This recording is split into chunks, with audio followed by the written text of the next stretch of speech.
Irã confirma que nesse momento não há planos para negociações com os Estados Unidos e que os americanos são traidores, enquanto Trump garante que salvou a vida de Ali Khamenei, chefe supremo, e que pode sim atacar o Irã. Israel fala que demonstrou só uma pequena parte do seu poder para os iranianos. Enquanto isso, uma ótima notícia para a economia global, já que Estados Unidos e China estão em uma prévia de um acordo comercial. Isso é sensacional, né? Porque pode significar o fim, pelo menos uma paralisação momentânea, da guerra entre os dois países. Só que as notícias da economia americana não são nada boas, como a queda de 0,5% do PIB em meio aos primeiros meses do governo Trump. Vai lembrar que eles até anunciaram já, por exemplo, um corte de gastos militares para a Ucrânia em 2026.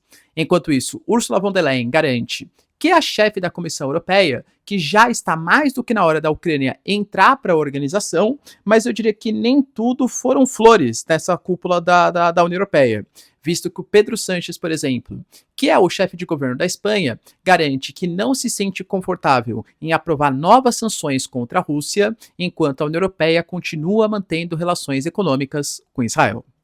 Falar um pouquinho também, galera, sobre a reunião da OCX, Organização para a Cooperação de Xangai, que é o maior bloco militar do planeta, pelo menos em número de população, com uma resposta à cúpula da OTAN, que promoveu um aumento para 5% do PIB dos seus gastos em defesa. A gente está falando de China, Rússia, Paquistão, Índia e outros grandes países da comunidade internacional. Falando nisso, a gente tem notícias que o Paquistão está desenvolvendo mísseis balísticos que teriam sim capacidade nuclear para atingir o território americano. Se isso acontecer, o Paquistão será mais uma potência nuclear contra os interesses americanos. Para finalizar, pessoal, falar um pouquinho também sobre a parceria que vai ser estabelecida entre Rússia e Brasil, muito possivelmente uma parceria nuclear com a Rosatom, empresa russa especializada em questões nucleares, tanto para a questão de energia, como também algumas parcerias estratégicas para a própria utilização do urânio. Será que isso pode promover sanções contra o Brasil? Enquanto isso, Milei consegue uma conquista sensacional em relação ao Mercosul, já que não poderia fechar alguns acordos com os Estados Unidos, mas até que foi flexibilizada, em uma boa notícia e uma provável manutenção da Argentina nesse bloco econômico. Se vocês querem ter um pouco mais sobre esses assuntos, e muito mais também sobre geografia, geopolítica, atualidades, política, polêmicas, enfim. Tudo para você se manter sempre bem atualizado. Já se inscreve no canal, deixa seu like, compartilha esse vídeo, que o professor Ricardo conta muito com a sua ajuda. Belezinha? Pessoal, para quem não sabe, a Nômade, que é parceiraça aqui do canal, tem uma ótima notícia para vocês. O Congresso ele derrubou a notícia do IOF, e isso quer dizer que as suas transações para compra, venda, envios, recebimentos do exterior ficaram muito mais baratas. Depende do valor, a gente está falando, né? Depende da operação que for feita, quase 10% mais barato. Se você tiver acesso ainda ao meu cupom Ricardo40Fonte, que só vai agora até o final do mês, você pega esse IOF muito descontado, um dos menores preços de dólares dos últimos tempos, a gente está abaixo de 5,50 e ainda ganha 2% de cashback. Galera, não perde essa oportunidade. Na verdade, não é uma recomendação de investimentos, claro, né? Mas eu não perderia e tô aproveitando para fazer minhas movimentações financeiras na Nômade, que é a mais simples, mais fácil de ser utilizada. Você consegue abrir sua conta em menos ali de 24 horas. Eu tenho certeza que você vai aproveitar bastante. Por exemplo, tenho viagem internacional marcada, ao invés de contar com o preço de cartão de crédito, na hora que eu for utilizar lá, eu já vou comprando meus dólares antecipadamente, porque eu consigo saber exatamente qual que é o valor que eu vou utilizar, né? Não vou esperar chegar lá, dar um caos aí, por exemplo, ficar 6,50. Eu prefiro fazer minhas contas antecipadas e a Nômade aceita em mais de 180 países. Além do que eu consigo ali diversificar algumas posições, moedas diferentes, que eu acho sensacional em um mundo tão conflituoso, e tenho acesso ao melhor cartão de crédito do Brasil, pelo menos na minha opinião, que é o Nômade Explore.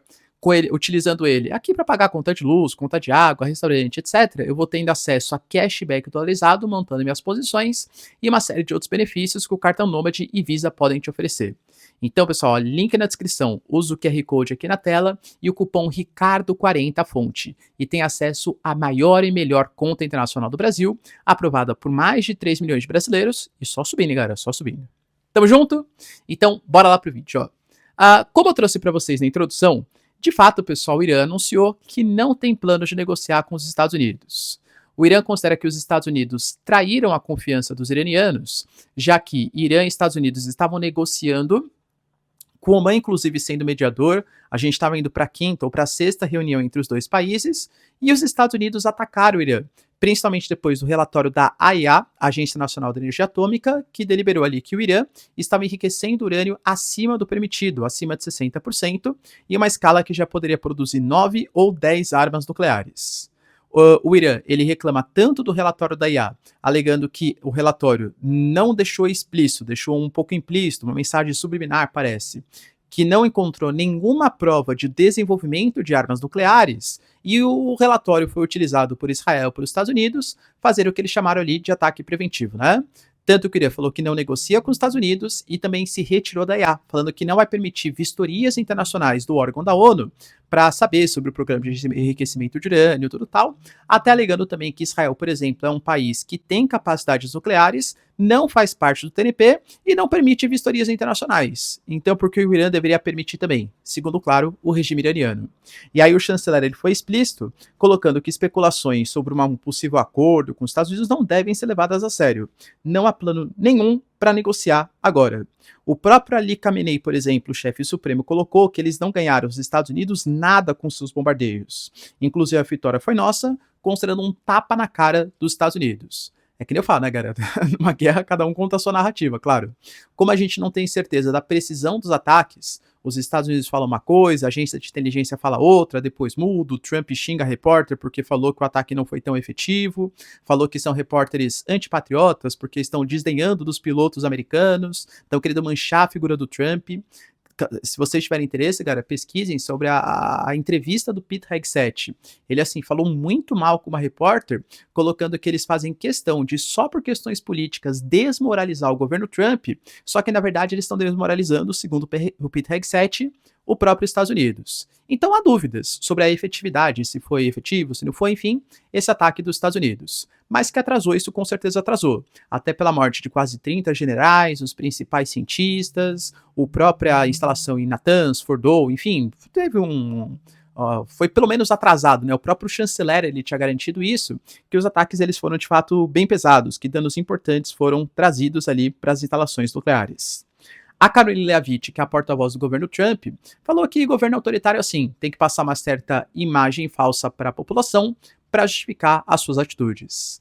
E o Trump, em mais uma entrevista, tanto ali, né, colocando no seu X ou no seu Truth Social, enfim, colocou que ele salvou a vida da Ali Khamenei, o que difere da versão israelense. Israel fala, por exemplo, que não teve a oportunidade de disparar contra Ali Khamenei, mas que era um dos possíveis objetivos, acabar com a vida do chefe supremo. O Trump fala que não, que ele sabia onde estava escondido, que ele que pressionou Israel a não fazer os ataques, bem como os ataques americanos, e que o Ali Khamenei deve sua vida a ele. E aí quando a repórter perguntou, poxa Trump, mas será que haveria chance, por exemplo, de um novo ataque contra o Irã? Ele falou, com certeza. Se o Irã estiver desenvolvendo armas nucleares novamente, com certeza. E o Israel Katz, que é o responsável pela defesa de Israel, falou que o que Israel mostrou no ataque contra o Irã foi só uma pequena parcela da sua capacidade militar. Por isso que eu falo, professor, a guerra acabou? Mas nem de longe.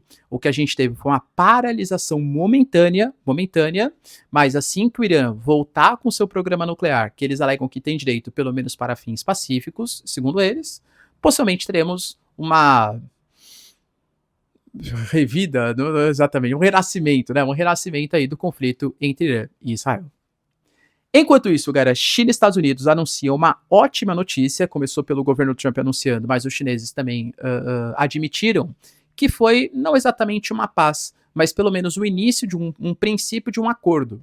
A gente sabe que recentemente China e Estados Unidos assinaram o que eles chamaram de Acordo de Genebra, que não definia uma paz entre os dois países, uma paz comercial, mas que haveria uma suspensão daquelas tarifas que chegará a 245% parte dos Estados Unidos e 125% parte dos chineses, e haveria uma redução de 10% no caso da China e 30% de tarifa no caso dos Estados Unidos, excetuando alguns produtos, né? O Trump falava que a China não tinha respeitado esse acordo muito por conta dos minerais de terras raras, que a China sabe que pode usar muito esse argumento, né, ou muito esses minerais que tem nas suas mãos, porque a China hoje, além de deter enormes reservas, ainda detém quase 70% do processamento. E os minerais de terras raras são essenciais para questões econômicas, para as questões militares, para as questões tecnológicas, ou seja, os Estados Unidos precisam desses minerais. Segundo Trump, a China não estava enviando, tanto que o governo americano também tinha suspendido, bloqueado o envio de softwares, design de semicondutores, aeronaves e alguns outros produtos. O que a gente teve, aparentemente, é que os Estados Unidos não vão mais suspender a exportação desses produtos de tecnologia, vão permitir que estudantes chineses estudem nas universidades americanas, que também tinha sido parcialmente proibido, e em troca a China não vai mais limitar a exportação dos seus minerais de terras raras, dos seus ímãs, tão essenciais ali para a produção, tanto do ponto de vista militar, econômico, enfim, estratégica dos Estados Unidos. Óbvio que isso fez com que o mercado reagisse com ótimos olhos, seja mercado de bolsa de valores, economia americana, tal, né, toda essa questão, porque de fato um apaziguamento, uma redução da animosidade entre os dois países é uma ótima notícia para o comércio internacional. Será que finalmente, pessoal, teremos o fim dessa guerra comercial, com a China sendo taxada em 30%, que eu particularmente já acho bastante, hein? Já acho bastante. E os Estados Unidos em 10%? Deixa aí nos comentários. Enquanto isso, a gente teve uma notícia não muito boa economicamente para o governo Trump, que foi uma queda de 0,5%.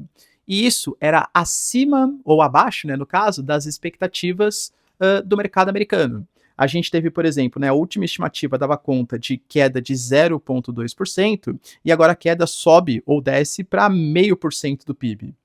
Por que isso vem acontecendo? Eu diria que o principal motivo foi a antecipação das compras graças à guerra comercial. Com Trump anunciando tarifas gigantescas em todos os países, 180 países, enquanto as tarifas não eram colocadas em prática, a gente teve um aumento muito significativo das importações, dessas compras. Para vocês terem uma noção, os dados falam em quase 38% de aumento. E aí, claro, isso trouxe uma redução estimada aproximada de 4,7% do PIB. Ou seja, sem essa queda de 4,7%, os números seriam diferentes. Só que, claro, elas aconteceram. Outro ponto importante, a gente teve uma redução dos gastos governamentais. E querendo ou não, o PIB, o Produto Interno Bruto, tem a ver também com uma movimentação, as atividades econômicas. Se o Estado gasta menos, é natural que você tenha até uma queda do PIB. Por isso que, claro, o PIB ele é um indicador super importante da economia, mas ele não deve ser analisado de maneira isolada. Tem que ver também a questão do endividamento, a questão de uma divisão mais efetiva do PIB, quais setores aumentaram, quais reduziram, qual foi a participação da iniciativa privada, iniciativa pública. Só no número em si, talvez ele fale muito pouco. Outro ponto importante também é que a gente teve uma redução do consumo das famílias. Na verdade, não uma redução, mas se no último dado apresentava um aumento de 4% do consumo das famílias, e lembrando que os Estados Unidos é um país super populoso, óbvio que isso é super importante para a composição do PIB, agora aumentou só 0,5%, ou seja, houve um aumento, mas um aumento menos acelerado. Isso também trouxe alguns impactos. Em relação aos gastos federais, a gente fala de menos 4,6%, que é uma redução dos gastos assim bastante importante. Professor, isso coloca os Estados Unidos, meu Deus, em sinal de alerta? Eu diria que os Estados Unidos têm que estar em sinal de alerta por vários motivos. Pela dívida pública, pelo One Big Beautiful Bill, né, que é a previsão do orçamento americano, que de fato é preocupante, porque a tendência é um aumento do endividamento, mas nesse caso não muito, porque as previsões já dão conta que para o próximo trimestre deve ter um aumento próximo de 3% do PIB. Esse resultado ele foi muito impactado porque a gente tem uma mudança brusca de governo, reduziu-se muito os gastos estatais ligados a gastos federais e também essa antecipação que mexeu muito com o PIB, mas claro, isso não deve ficar se repetindo pelos próximos meses. Ou seja, claro que liga o sinal de alerta, mas preocupação, pelo menos por enquanto, não há. Enquanto isso, a gente tem o Pete Hegseth, secretário da Defesa dos Estados Unidos, anunciando que vai reduzir o apoio militar à Ucrânia. Sim, não foram divulgados detalhes em orçamento, em quantidade de fato, mas o próprio Pete Hegseth, ele coloca que a maior responsabilidade agora tem que ser do continente europeu, não dos Estados Unidos com a defesa da Europa, e que os Estados Unidos pretendem deixar de ajudar tanto a Ucrânia para tentar seguir por um caminho um pouco mais diplomático. Não sei se é exatamente um migué, né, uma desculpinha, mas ele alega que se ele ficar ajudando muito a Ucrânia se militariza e fica mais distante de um processo de paz. E a gente vem tendo algumas declarações bem bonitinhas, fofinhas, entre aspas, né, entre Putin e Trump, que vem aparentemente se aproximando. O Putin hoje, por exemplo, elogiou o Trump, falou que as relações entre Estados Unidos e Rússia estão voltando a ficar um pouco mais efetivas, um pouco melhores. Então não acho que o Trump queira ficar militarizando. Então são boas notícias para o orçamento americano, porque o próprio Trump falava, né, America First, o cara que é MAGA, Make America Great Again, ele discorda dessas intervenções dos Estados Unidos, seja no Irã, seja talvez na China um pouco, né? Mas no Irã, por exemplo, em territórios na Ucrânia, e defende que o dinheiro do contribuinte americano seja gasto nos Estados Unidos e não em conflitos internacionais. Agora, em relação à União Europeia, se por um lado a gente tem uma notícia muito negativa para o Zelensky, que seria essa queda dos investimentos americanos, por outro lado, a Ursula von der Leyen, a gente teve uma cúpula em Bruxelas, né, da União Europeia, que foi super importante para relatar que ela considera que a presidente da Comissão Europeia, como se fosse a presidente do bloco mesmo, que está mais do que na hora, a Ucrânia já comprovou que merece ser uma membra ou um membro da União Europeia. Em que sentido, né? Quando você faz parte da União Europeia, ou que você quer fazer parte da União Europeia, você precisa da aprovação dos outros membros, claro, faz parte para você conseguir se integrar, e você precisa respeitar alguns princípios. Respeitar a democracia e os direitos humanos, ter um governo que não tenha escândalos muito fortes de corrupção, algumas questões ligadas à tributação também, né, o sistema tributário é um pouco mais simples, tem que ser uma economia de mercado, não pode ser uma economia planificada, tem que manter um controle da dívida pública. Claro que tudo isso pode ser superado de acordo com o interesse de quem pertence à União Europeia. Convenhamos que, né, a gente tem países que não respeitam em nada a dívida pública e estão se endividando cada vez mais e mesmo assim fazem parte da União Europeia. Mas, segundo a Ursula von der Leyen, a única coisa, ou a principal fator que atrapalhava a Ucrânia eram os casos de corrupção. E o Zelensky, supostamente, segundo a Ursula von der Leyen, conseguiu fazer mexer, né, nos ministérios, mexer na questão pública, e a Ucrânia não é mais um país tão corrupto como já foi no passado. Ou seja, o caminho está aberto para a entrada da Ucrânia. Professor, quer dizer então que os europeus agora eles estão super satisfeitos e vão ficar, nossa, vamos entrar agora para a Ucrânia, para a União Europeia. Eu vejo ainda algumas resistências, seja do Robert Fico, seja do próprio Viktor Orbán, mas alguns países mais tradicionais não é exatamente que são contra a presença da Ucrânia, mas comecem a perceber uma certa hipocrisia em relação às críticas muito ferrenhas à Rússia. Ou talvez até concordem com as críticas à Rússia, não é o ponto que vai defender o Putin, mas não concordem com outros países também não sofram sanções pesadas. Estou falando de Israel. Pedro Sanches, que recentemente comprou uma briga até com o governo Trump, porque falou que não ia chegar nos 5% de gastos de defesa da OTAN, também vem comprando uma briga agora com Israel. Por quê? O Pedro Sanches, que é um cara mais à esquerda ali na Espanha, né, um chefe de governo, ele deixou muito claro, por exemplo, que hoje a situação que existe em Gaza é uma situação catastrófica e que se assemelha a um Genô, enfim, né, sabe o que eu tô falando. Alegando que é uma contradição a União Europeia propor um 18º pacote de sanções contra a Rússia, que aliás nem foi aprovado porque o Robert Fico não autorizou, o premier da Eslováquia, mas não suspende acordos com Israel, por exemplo. A Espanha aparentemente está muito revoltada, convocou representantes de Israel para prestar os devidos esclarecimentos. Isso geralmente é uma mostra de uma insatisfação muito grande e que nem eu trouxe para vocês. Se a gente tem críticas da Síria, da Síria hoje menos, né, por HTS e tal, mas, sei lá, críticas do Irã, críticas do Hezbollah, críticas, sei lá, do Paquistão, por exemplo, que são da Turquia, que são países contrários geopoliticamente a Israel, faz sentido, né, meio que eles criticariam qualquer coisa. Agora, Espanha, França, Alemanha, Reino Unido, promovendo sanções contra algumas figuras, isso é sinal que alguma coisa não está boa para Israel. Até houve uma certa convergência. Palavras bonitas do Friedrich Merz, por exemplo, em relação à guerra entre Israel e Irã, com apoio efetivo a Israel, mas agora em relação à faixa de Gaza, percebe uma resistência muito grande dos países europeus. E não só aqueles que são contra Israel, mas aqueles países que sempre foram mais neutros na situação. Enquanto isso, cara, a gente tem, como eu falei para vocês, uma reunião que foi super importante da OTAN, que deliberou esse aumento dos gastos militares, gastar 5 vezes mais no setor de defesa aérea, os Estados Unidos sendo alçado como o rei dos países, um baita puxa-saquismo em cima do Trump, e claro que o outro lado, ou seja, países como China, como Rússia, não vão ver essa movimentação militar parado. A China convocou ali para a região de Qingdao, que é uma área ali, uma cidade portuária mais ao leste do território chinês, uma cúpula da OCX, a Organização para a Cooperação de Xangai, que é o maior bloco militar do planeta. Claro, se a gente analisar do ponto de vista populacional. Pode ser também, né? Vocês vão achar que é injusto, porque quem faz parte da OCX? Rússia, tá aí tudo bem, né? China, Índia, só aí já vai quase 35% da população do planeta, mas também países como da Ásia Central, como o Paquistão, que também são países mais povoados ou até mesmo mais populosos no caso do Paquistão, né? Ou seja, essa própria Organização para a Cooperação de Xangai, ela se vende como uma aliança dos países orientais. E a China convocando essa reunião e tendo a presença, olha que interessante, né, da Índia, você falou que a Índia é o país mais pragmático das relações. A Índia, por exemplo, participa das reuniões para a Organização para a Cooperação de Xangai e participa de reuniões da Aliança Quad, que é uma aliança com os Estados Unidos. A Índia está em todos os lados, né? A Índia, a Turquia, é muito difícil você conseguir saber nas relações geopolíticas em que lado exatamente ela está. Mas enfim, e essa cúpula liderada pelos chineses colocou, né, a partir do ministro da Defesa, que as mudanças cruciais que estão acontecendo hoje aceleram o unilateralismo e os atos hegemônicos dominantes e intimidadores prejudicam gravemente a ordem internacional. Por isso, a gente teve reuniões que foram feitas à parte entre China, entre Rússia, entre outros membros, justamente para tentar deliberar algum tipo de relação militar, cooperação, para evitar que o Ocidente fique hegemônico de novo.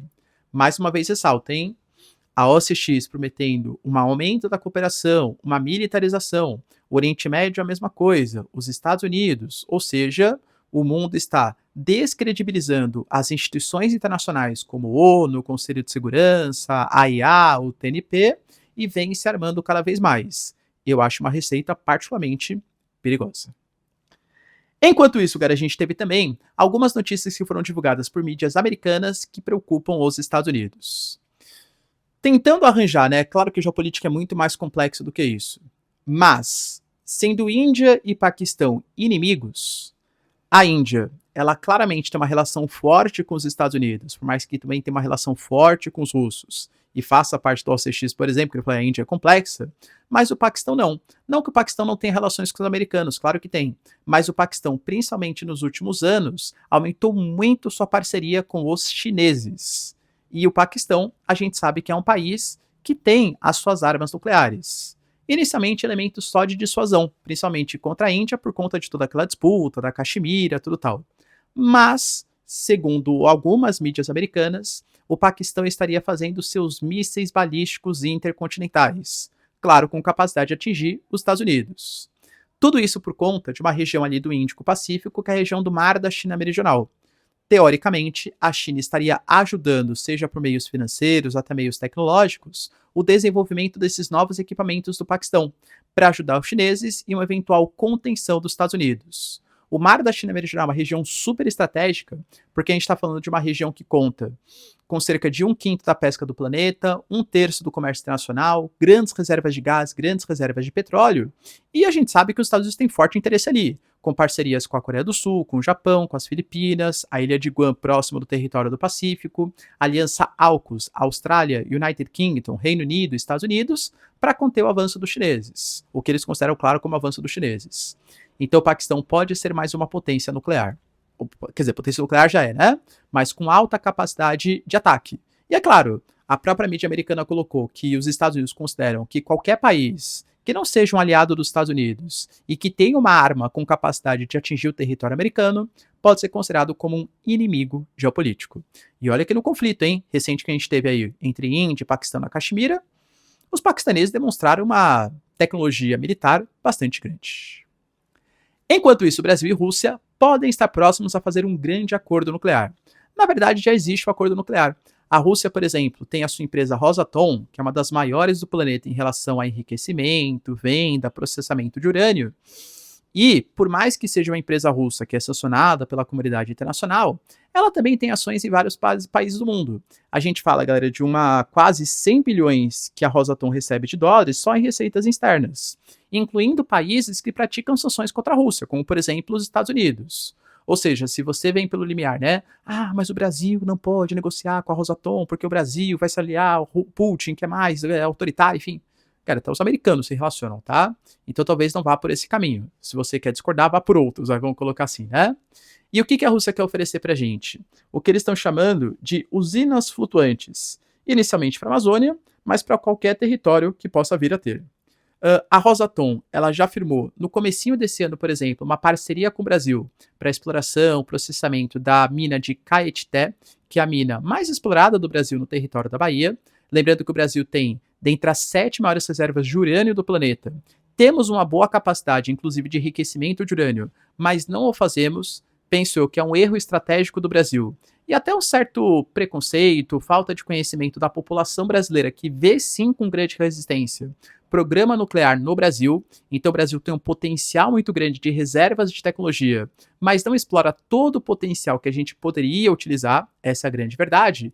E os russos estão ajudando a gente em alguns setores, principalmente a Rosatom.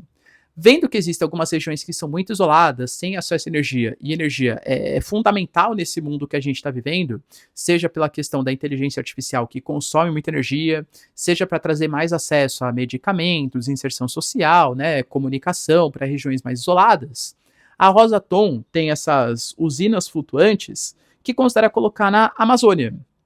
Segundo Alexandre Silveira, que é o nosso ministro das Minas e Energias, os pequenos reatores, inclusive os flutuantes, podem sim oferecer soluções seguras e estáveis para regiões de difícil acesso, como por exemplo a região amazônica. Segundo o acordo prévio, a ideia é fazer com que tenham 12 usinas na Amazônia até 2035, 10 usinas no Nordeste até 2035, e isso poderia aumentar em 50% a quantidade de energia nuclear produzida no Brasil. Hoje a gente tem Angra 1 e Angra 2 como os grandes produtores, Professor e Angra 3 está em construção desde 1986 e ainda falta 35%. É um projeto que já gastou bilhões no Brasil, vários escândalos de corrupção, vários casos aí de atraso, e a Rosatom também estaria interessada numa cooperação para finalizar a energia de Angra 3, ou seja, a usina nuclear de Angra 3 para o Brasil. Você acha que é interessante, cara, para o Brasil, nesse quesito, investir em energia nuclear?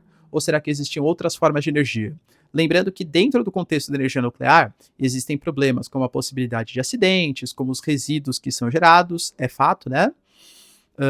Mas a gente sabe que em um mundo que está lutando por uma transição energética, principalmente para reduzir as emissões de gás carbônico e de gás metano, os GEs, né, os gases de efeito estufa, energia nuclear não gera gases de efeito estufa para a atmosfera.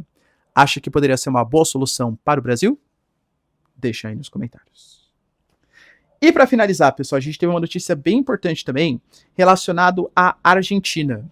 Eu trouxe para vocês que Javier Milei estava um pouco chateado com o Mercosul. O Mercosul é um bloco que ele é considerado um pouco mais protecionista, e o Javier Milei tem toda essa questão liberal, né, livre mercado, tudo tal.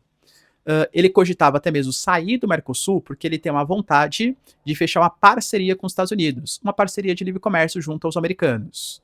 Só que, como a Argentina faz parte do Mercosul, a Argentina não poderia fechar um livre comércio ou alguns acordos comerciais com os Estados Unidos, porque é impossível, dentro de um bloco econômico, fechar um acordo bilateral. Porque imagina o seguinte, a Argentina fecha um acordo bilateral com os Estados Unidos, aí produtos americanos entram no mercado argentino. Poxa, mas o Brasil faz parte do Mercosul, que tem quase um livre comércio com a Argentina. Então é como se o produto americano estivesse entrando também no Brasil, sem pagar impostos. E o Brasil não quer fazer um livre comércio com os Estados Unidos. Então a Argentina cogita, se eu não posso fazer, eu vou sair do Mercosul, esse bloco é muito protecionista, tal. O Milei conseguiu. A gente vai ter uma flexibilização da TEC, dessa tarifa externa comum, para outros 50 tipos de produtos. O Uruguai já tinha alguns benefícios, o Paraguai já tinha alguns benefícios, e agora o Brasil e a Argentina também vão ganhar mais 50 produtos. Vai ser uma medida para acalmar o Milei, para fazer com que ele consiga fechar alguns acordos ali com os Estados Unidos, mesmo pertencendo ao Mercosul, e não saia da aliança. Porque, querendo ou não, pessoal, a presença da Argentina no Mercosul, claro que é importante, inclusive para o Brasil, já que a Argentina é um dos nossos maiores parceiros comerciais. Gostou da gente ter cedido aí para os argentinos? Deixa aí nos comentários, galera, quero saber a sua opinião. No mais, se vocês curtiram o vídeo, tamo junto, beijos, abraços e tchau, tchau.